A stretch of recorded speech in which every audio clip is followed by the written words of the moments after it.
Hello friend, स्वागत है आपका टेस्ट एजुकेशन चैनल में। हम जनरल साइंस स्टार्ट कर चुके थे। जनरल कंपटीशन से जनरल साइंस समान विज्ञान, उसका एक क्लास हम आप लोग को बता चुके थे जो कि इंट्रोडक्शन क्लास था। आज हम चैप्टर वाइज बताने जा रहे हैं। फर्स्ट चैप्टर जो है वो हम स्टार्ट करेंगे, ठीक है। इसके पहले जो भी नए दोस्त देख रहे हैं हमारे वीडियो को, वो हमारे यूट्यूब चैनल को सब्सक्राइब करें, लाइक करें और शेयर करें, जिससे कि अधिक से अधिक लोगों को लाभ मिल सके। तो हम जनरल साइंस जो बता रहे थे वो RRB, ALP, RRB, NTPC, RRB, RRC, group D, जो हम जनरल साइंस स्टार्ट करने जा रहे हैं, वो ज़्यादातर क्वेश्चन जो है आरआरबी, एएलपी, एनटीपीसी और ग्रुप डी यानी रेलवे के एग्ज़ाम के उद्देश्य से बताने जा रहे हैं।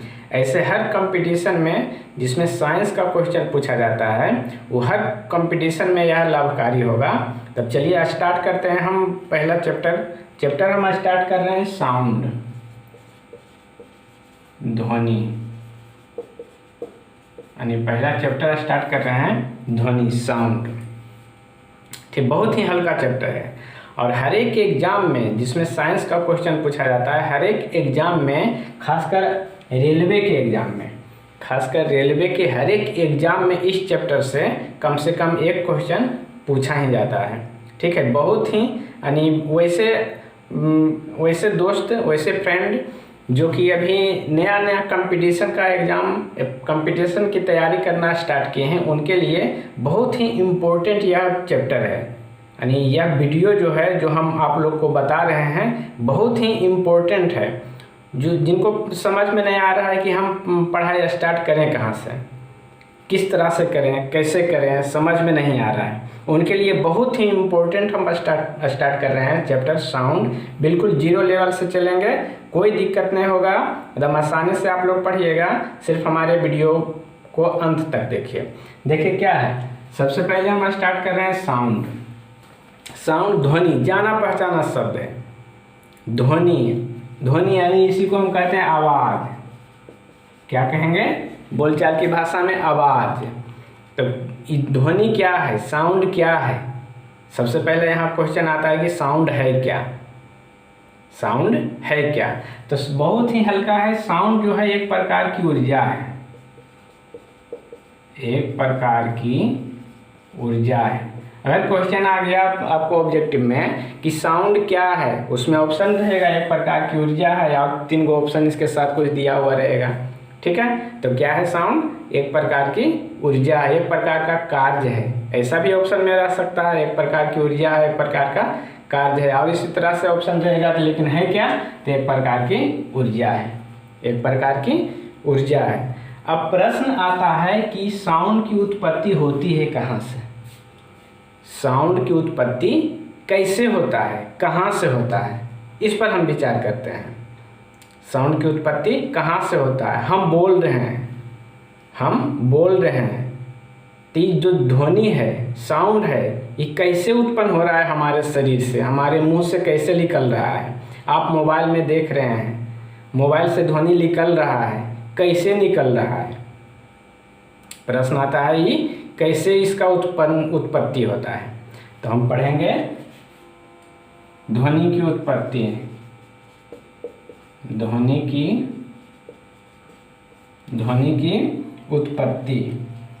Production of sound.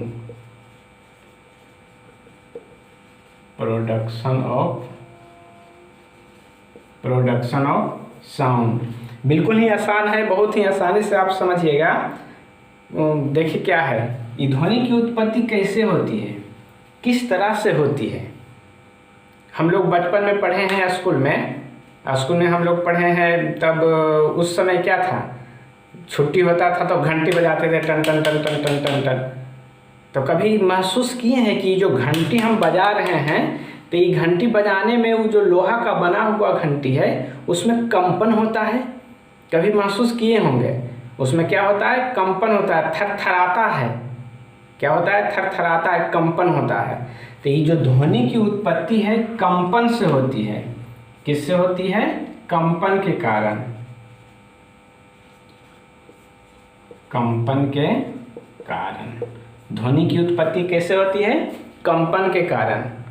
ठीक है, हॉस्टल में जो स्टूडेंट लोग रह करके पढ़ते हैं बचपन में हॉस्टल में, उन लोग को क्या करना पड़ता है, तो अपना थाली रखना पड़ता है। जब खाने के लिए समय होता है तो क्या करते हैं उन लोग, अपना थाली निकालते हैं, जो भी अपना बक्सा रहता है उससे, और उसी में चम्मच रहता है, चम्मच भी निकालते हैं और टन टन टन टन बजाते हुए थाली को चम्मच से चले जाते हैं खाने के लिए।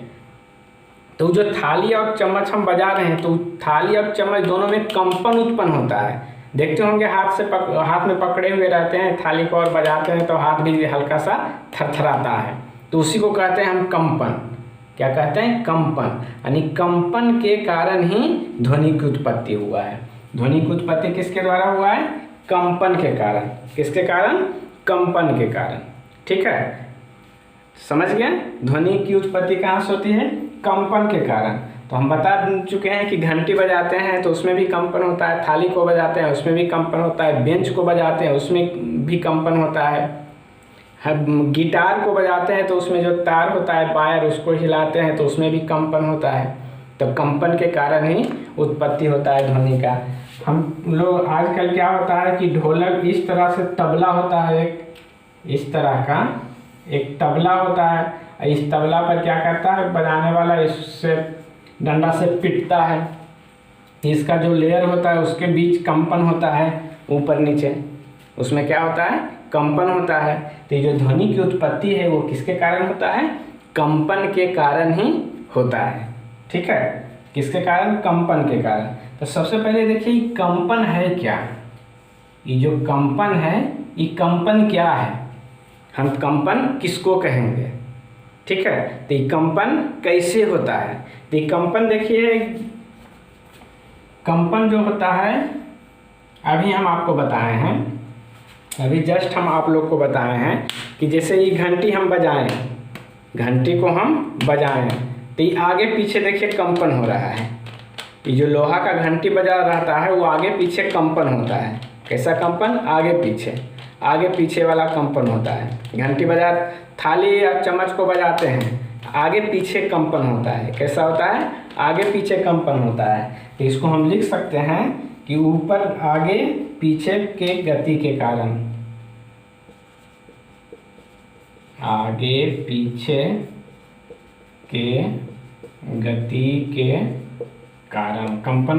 ये जो कंपन हो रहा है किसके कारण, तो आगे पीछे के गति के कारण। ऐसा ऐसा घंटी बजाते हैं तो ऐसा ऐसा होता है, तो आगे पीछे का कंपन के गति के कारण, यानी टू और फ्रो मोशन, टू और फ्रो मोशन। ठीक है, और एक और होता है जो तबला हम बजा रहे हैं, तबला जो जिस लेयर का बना होता है चमड़ा का, जब पीटते हैं, इसको जोर से पीटते हैं तो ये लेयर जो होता है ऊपर नीचे, कैसा होता है, ऊपर नीचे की गति करता है। वो जो लेयर होता है चमड़ा का बना होता है वो ऊपर नीचे गति करता है, ऊपर नीचे कंपन करता है। तो दूसरा हो जाएगा ऊपर नीचे की गति, ऊपर नीचे की गति यानी अप एंड डाउन मोशन, ऊपर नीचे की गति। तबला में ऊपर नीचे की गति और घंटी में आगे पीछे की गति। तो इसी को हम क्या कहेंगे, कंपन। जैसे हम बोल रहे हैं, हम क्या कर रहे हैं, बोल रहे हैं, हम बोल रहे हैं तो हमारे जो यहाँ गर्दन होता है, यहाँ पर एक रहता है वाक तंतु। क्या होता है, वाक तंतु। तो ये वाक तंतु में कंपन होता है। हम बोल रहे हैं, ध्वनि उत्पन्न हो रहा है, हम बोल रहे हैं, आवाज़, साउंड उत्पन्न हो रहा है, आवाज़ उत्पन्न हो रहा है। कैसे, तो हमारे गले में क्या होता है, एक वाक तंतु होता है। तो वाक तंतु में कंपन होता है, कंपन के कारण ही हमारा जो मुंह से आवाज़ है वो आवाज़ निकलता है, यानी ध्वनि उत्पन्न होता है, साउंड उत्पन्न होता है। तो मानव में या कोई भी जीव हो, मानव हो या कोई भी जीव हो जो कि ध्वनि उत्पन्न करता है, तो किसके कारण, क्या चीज़ के कंपन के कारण, तो वाक् तंतु के कंपन के कारण। मानव में वाक् तंतु के कंपन के कारण, यानी मनुष्य में ध्वनि किसके कारण उत्पन्न होती है, तो वाक् तंतु के कंपन के कारण। ठीक है, समझ में आ रहा है? बिल्कुल समझ में आएगा, कोई दिक्कत नहीं होगा। आप बिल्कुल वीडियो में बने रहिए, अंत तक एकदम टोटल समझ में आ जाएगा। बहुत ही हल्का चैप्टर है और बहुत ही क्वेश्चन इससे हर एग्जाम में पूछे जाते हैं। तो मनुष्य में जो ध्वनि की उत्पत्ति होती है किसके कारण, कहाँ पर, किसके कंपन के कारण, तो वाक् तंतु के कंपन के कारण, वाक् तंतु के कंपन के कारण। आप लोग क्या कीजिए, एक नोट्स बनाइए, जो हम बता रहे हैं उसको आसानी से लिखिए अपनी भाषा में, जिससे कि आप समझ जाएं। हम बताते जा रहे हैं, नोट्स भी बनाते जाइए आप लोग और उसको देखिएगा और पढ़िएगा। टोटल क्वेश्चन आपको बन जाएगा, एक भी क्वेश्चन मिस नहीं करेगा कोई भी एग्जाम में जिसमें साइंस का क्वेश्चन पूछे जाते हैं। इसके अलावा पॉलिटेक्निक के लिए भी बहुत ही इम्पोर्टेंट है।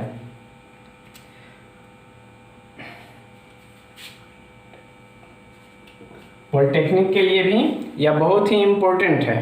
ठीक है, यानी बिहार पॉलिटेक्निक में जो क्वेश्चन इंट्रेंस एग्जाम का पूछा जाता है उसके लिए भी साइंस पोर्शन यही सब आता है, यही सबसे क्वेश्चन आपको पूछे जाते हैं, तो उनके लिए भी बहुत ही इम्पोर्टेंट है। ठीक है, आगे चलिए, आगे हम बढ़ते हैं। तो नोट्स बनाते जाइएगा और हमारे वीडियो को लाइक और शेयर करते रहिएगा। आगे देखिए क्या है। अब देखिए, ध्वनि का उत्पन्न हो गया, ध्वनि तो उत्पन्न हो गया, हमसे, हमारे मुंह से ध्वनि कैसे उत्पन्न हो रहा है, सबसे ध्वनि जो है कंपन के कारण ही उत्पन्न होता है। हम लोग क्या करते हैं, पढ़ने के लिए जाते हैं, बेंच पर बैठते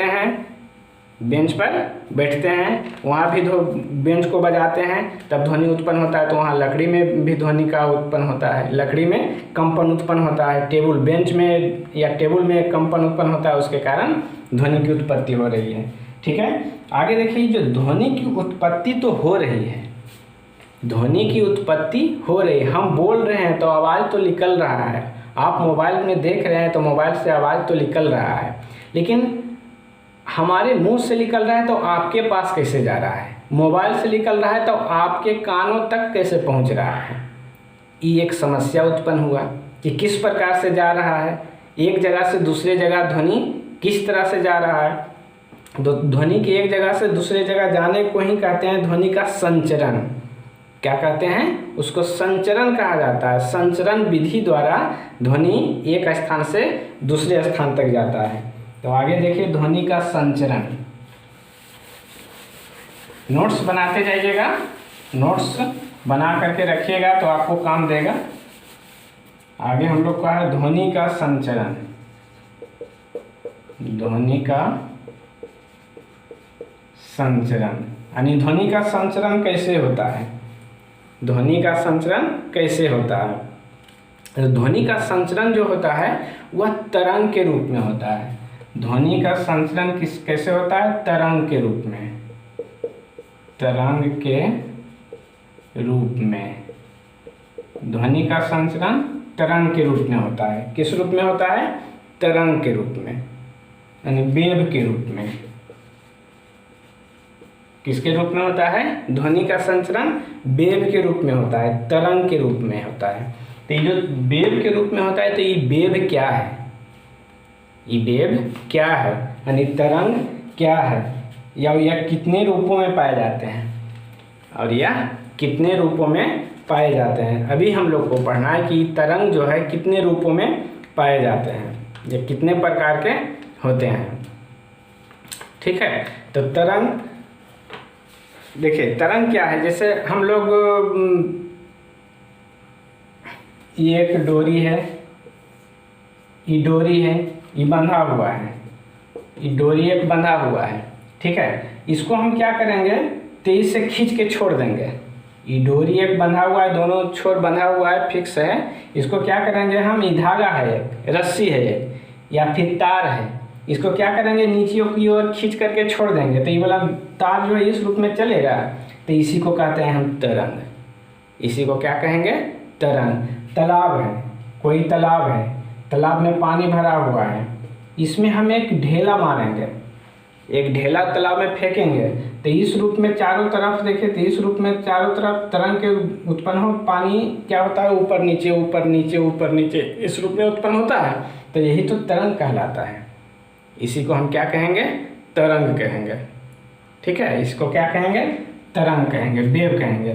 तो जो तरंग है वह कितने? 2 प्रकार के होते हैं तरंग। तरंग जो है 2 प्रकार के होते हैं, आंतरिक तरंग,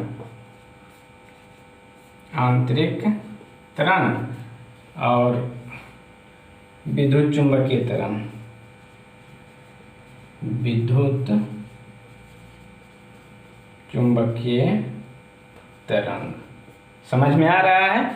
तरंग कितने प्रकार के, वेव कितने प्रकार के होते हैं? आंतरिक तरंग, मैकेनिकल वेव, मैकेनिकल वेव, और दूसरा आपको हो गया इलेक्ट्रोमैग्नेटिक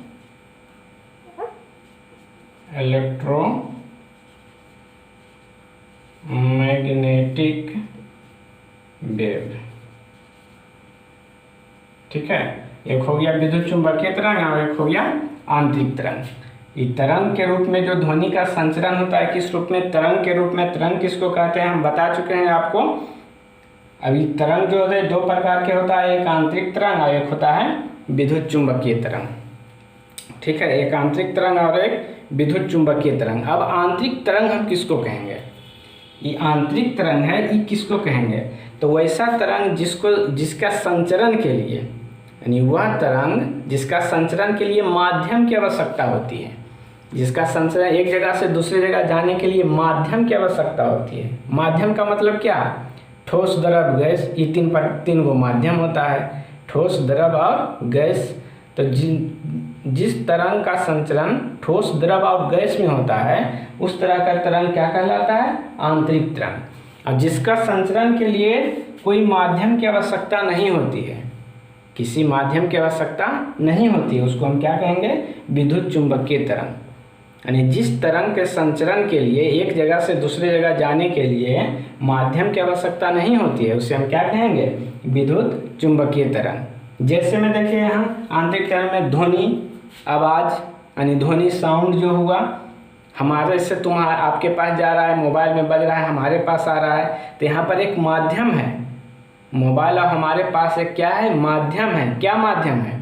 तो कुछ नहीं तो हवा है। तो हवा क्या होता है? बहुत सारे गैसों का मिश्रण।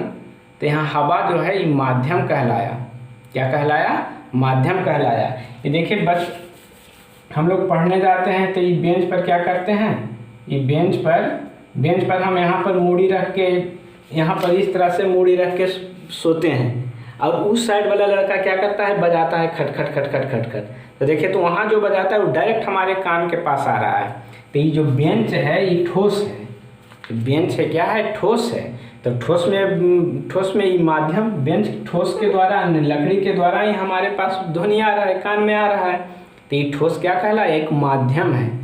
क्या है? एक माध्यम है। तालाब है, तालाब में एक ढेला मारते हैं तो इस रूप में तरंग उत्पन्न होता है, इस रूप में तरंग उत्पन्न होता है।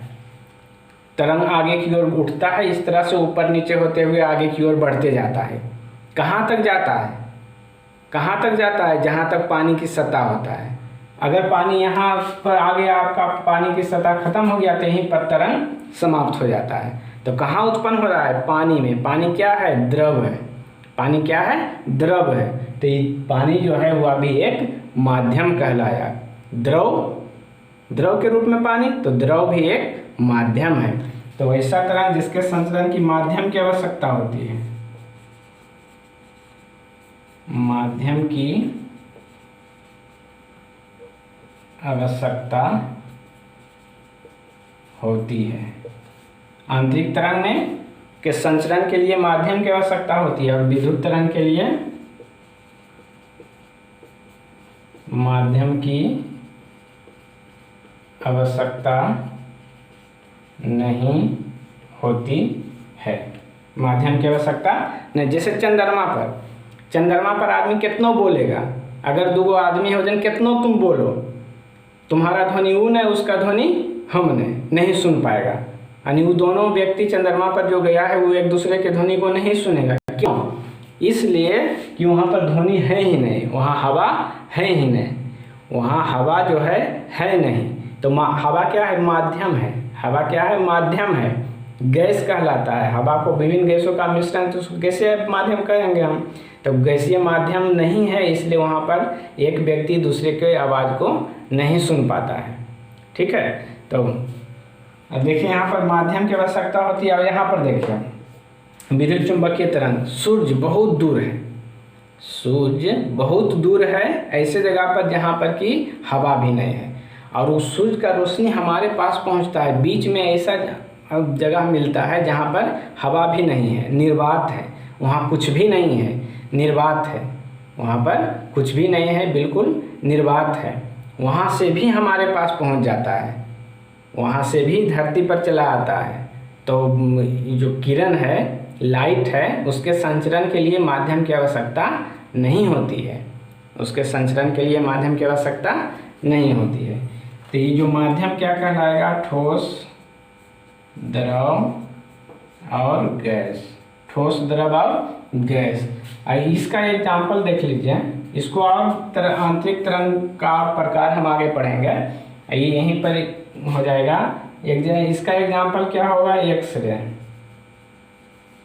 एक्सरे, एक्सरे के संचरण के लिए माध्यम की आवश्यकता नहीं होती है। लाइट, लाइट के संचरण के लिए माध्यम की आवश्यकता नहीं होती है। अल्ट्रा वायलेंट रे, अल्ट्रा वायलेट रे, इसके संचरण की माध्यम की आवश्यकता नहीं होती है। तो एक्सरे, क्वेश्चन यहाँ से आएगा कि एक्सरे जो है वह किस प्रकार का तरंग है? किस प्रकार का तरंग है?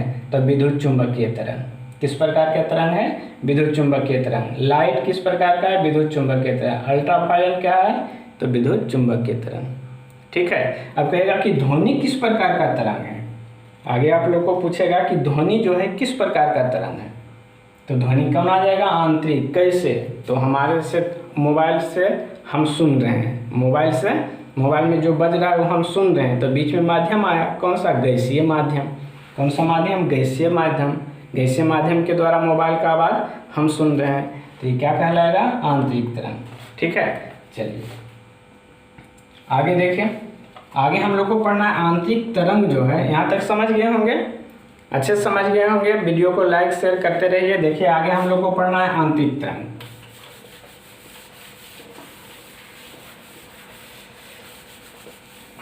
बहुत ही अच्छा चैप्टर है, बहुत ही इजी है, और हर एग्जाम में ही पूछे जाते हैं साइंस से इस चैप्टर से क्वेश्चन। ठीक है, आगे हम लोग को पढ़ना है आंतरिक तरंग। आंतरिक तरंग, आंतरिक तरंग। आंतरिक तरंग जो है किसको कहेंगे? तो आंतरिक तरंग में आ जाएगा आपका साउंड। आंतरिक तरंग के अंतर्गत आ जाएगा साउंड, ध्वनि। ध्वनि हो गया, या साउंड लिखे, जो लिखे, साउंड आ गया। स्टीयरिंग, स्टीयरिंग किसको कहेंगे? स्ट्रिंग, जो ये उदाहरण हम बताया कि दोनों तरफ फिक्स है, इसको खींच करके, ये जो ऐसे खींच करके छोड़ देंगे तो इस रूप में चलेगा, डोलेगा तार, तब इसको क्या कहेंगे हम? इसी को कहा जाता है स्ट्रिंग। वाटर, वाटर बताए थे, स्प्रिंग, ये सब जो है क्या है? तो ये आंतरिक तरंग के अंतर्गत आता है। कौन सा तरंग? आंतरिक तरंग। अब ये आंतरिक तरंग जो है, ये आंतरिक तरंग जो है वो दो प्रकार के होता है। आंतरिक तरंग कितने प्रकार का? दो प्रकार का। अनुदैर्घ्य, अनुदैर्घ्य और अनुप्रस्थ। अनुदैर्घ्य और अनुप्रस्थ। आंतरिक तरंग कितने प्रकार के? दो प्रकार के, अनुदैर्घ्य और अनुप्रस्थ। ये दो प्रकार के आंतरिक तरंग आते हैं। अब अनुदैर्घ्य किसको कहेंगे और अनुप्रस्थ किसको कहेंगे? अनुदैर्घ्य किसको कहेंगे और अनुप्रस्थ किसको कहेंगे? तो अनुदैर्घ्य तरंग, अनुदैर्ध्य तरंग में क्या हम बता रहे थे, स्प्रिंग। स्प्रिंग का जो उदाहरण होगा, और नहीं तो फिर ध्वनि जो है, ये ध्वनि जो है एक अनुदैर्ध्य तरंग है। ध्वनि जो है, ये साउंड जो है वो कैसा तरंग है, अनुदैर्ध्य तरंग। कैसा तरंग है, अनुदैर्ध्य तरंग। कैसे पहले देखिए कि अनुदैर्ध्य तरंग कहेंगे किसको। तो वैसा तरंग, देखिए अनुदैर्ध्य तरंग का संचरण जो है इस रूप में है। जिस तरंग का संचरण इस रूप में होता है, संपीड़न और विरलन के रूप में। जिस तरंग का संचरण संपीड़न और विरलन के रूप में होता है उसे हम क्या कहेंगे, अनुदैर्ध्य तरंग। अब जिस तरंग का संचरण श्रृंग और गर्त इस रूप में होता है उसे हम कहेंगे अनुप्रस्थ तरंग। उसे हम क्या कहेंगे, अनुप्रस्थ तरंग। ठीक है, यानी जिस तरंग का संचरण श्रृंग, संपीड़न और विरलन के रूप में होता है वह कहलाता है अनुदैर्ध्य तरंग। और जिस तरंग का संचरण श्रृंग ऊपर और नीचे की ओर रूप में होता है उसे हम कहेंगे अनुप्रस्थ तरंग। ठीक है, जैसे ध्वनि जो होता है, जैसे ध्वनि जो होता है, मान लिया जाए ये घंटी है, इस रूप में लोहा का बना, इसको हम बजाएं, इसको हम किसी से मारें तो क्या होगा, देखिए किस में जा रहा है, ध्वनि कहाँ उत्पन्न हो रहा है, ये गैसीय माध्यम से हम एक स्थान से दूसरे जगह स्थान तक जा रहे हैं, किससे, गैसीय माध्यम से। तो ये गैसीय माध्यम, यहाँ पर देखिए गैस का अणु है, गैस में क्या पाया जाता है, अणु पाया जाता है, गैस छोटे छोटे कण पाए जाते हैं, टुकड़े पाए जाते हैं। ये छोटे छोटे कण हैं, ये छोटे छोटे क्या हैं, कण हैं, ये छोटे छोटे कण हैं। ठीक है, ये छोटे छोटे कण हो गया आपका। अब देखिए इसको हम बजाएं तो इसमें कंपन हुआ, तो इसके अगल बगल जो कण है उसमें भी कंपन हो गया, उसमें भी क्या हो गया, कंपन हो गया। तब देखिए तो ये जो टोटल कण जो है ये आपस में एक दूसरे से क्या होगा, टकराएगा, टक्कर होगा। तो ये इधर गया और इधर आया, तो यहाँ पर कुछ क्षेत्र क्या हो जाएगा, विरलन। यहाँ पर कुछ क्षेत्र कैसा हो जाएगा, विरलन, यानी यहाँ पर कण कुछ कम हो जाएगा, यहाँ पर कुछ ज़्यादा हो जाएगा, फिर यहाँ पर ज़्यादा हो जाएगा, फिर यहाँ पर कम हो जाएगा। कैसे, ये भी इधर गया टकराया, ये भी इधर आके टकराया। जैसे इधर से दूसरा कण, एक कणी है एक कणी है, ई इसको इधर कंपन किया तो ई टकराया, ई इसको कंपन किया, ई टकराया। अब इसको टकराने के बाद ये वाला फिर इधर हो गया, फिर इधर गया, तो ये वाला इधर आ गया, ये इधर चला गया, तो बीच में क्या हुआ, गैप बन गया। बीच में क्या हुआ, गैप बन गया, तो यहाँ पर बहुत कम कण होगा, तो यहाँ पर क्या कहलाएगा, संपीड़न, और ये क्या कहलाएगा, विरलन। संपीड़न और विरलन, यानी ये जो अनुदैर्ध्य ध्वनि तरंग जो है इस रूप में चलेगा, संपीड़न विरलन, संपीड़न विरलन, इस रूप में चलेगा। जहाँ पर ज़्यादा रहेगा उसको बोला जाता है संपीड़न, इसको क्या कहा जाता है, विरलन। तो ध्वनि जो है इसी रूप में चलता है, ध्वनि जो है उस संपीड़न और विरलन के रूप में चलता है। तो ध्वनि किस प्रकार का तरंग, अनुदैर्ध्य तरंग। अब देखिए ध्वनि में आ गया आपको आंतरिक तरंग भी, ध्वनि आ गया आंतरिक तरंग भी, और ध्वनि आ गया अनुदैर्ध्य तरंग भी। तो अब मारेंगे ऑप्शन में क्या, तो अगर ऑप्शन आएगा तो अनुदैर्ध्य, अगर ऑप्शन रहेगा तो हमको अनुदैर्ध्य मारना है, ना कि आंतरिक। अगर ऑप्शन में अनुदैर्ध्य है और आंतरिक भी है तो अनुदैर्ध्य मारेंगे, आंतरिक नहीं मारेंगे। ठीक है, तो ध्वनि किस प्रकार का तरंग, अनुदैर्ध्य तरंग। ये क्वेश्चन बहुत पूछे जाते हैं, ध्वनि किस प्रकार का तरंग है, ये बहुत ही इम्पोर्टेंट है। ध्वनि किस प्रकार का तरंग है, तो एक अनुदैर्ध्य तरंग है, और आंतरिक तरंग भी आपको ऑप्शन में रहेगा, आंतरिक तरंग भी आपको ऑप्शन में रहेगा, लेकिन होगा कौन सा, तो ध्वनि अनुदैर्ध्य तरंग। ठीक है, अब देखिए अनुप्रस्थ तरंग जो है उस श्रृंग और गर्त के रूप में आपको हम बताए हैं, स्ट्रिंग है, क्या है, स्ट्रिंग है, यानी दोनों तरफ फिक्स है, दोनों तरफ क्या है, फिक्स है, एक धागा बंधा हुआ है या तार बना हुआ है, इसको हम क्या करेंगे, खींच करके छोड़ देंगे, खींच करके छोड़ देंगे। तो छोड़ने के बाद ये धागा इस रूप में दोलन करते रहेगा, कंपन करते रहेगा। तो ऊपर वाला भाग जो ऊपर की ओर अधिकतम विस्थापन जाएगा उसको कहेंगे हम स्प्रिंग, और नीचे की ओर जो अधिकतम विस्थापन आएगा इसको कहेंगे हम गर्त। तो वैसा तरंग जो स्प्रिंग और गर्त के रूप में संचरित होता है, जो स्प्रिंग और गर्त के रूप में संचरित होता है उसे हम क्या कहेंगे? अनुप्रस्थ तरंग। जो स्प्रिंग और गर्त के रूप में संचरित होता है उसे हम क्या कहेंगे? अनुप्रस्थ तरंग। ठीक है, तो यहाँ तक हम समझ रहे हैं कि आप लोग को समझ में आ गया होगा कि किसको कहेंगे अनुदैर्ध्य तरंग और किसको कहेंगे अनुप्रस्थ तरंग। ठीक है, तब पूरा का नोट्स बनाइए। नोट्स बनाने के बाद थोड़ा सा इसको पढ़िए, देखिए, समझिए, और ज़्यादा देखने के लिए हमारे वीडियो बार बार देखते रहिए, लाइक करते रहिए, शेयर करते रहिए। बाकी इसका अगला जो है अगले हम वीडियो में बताएंगे। तब तक के लिए जय हिंद।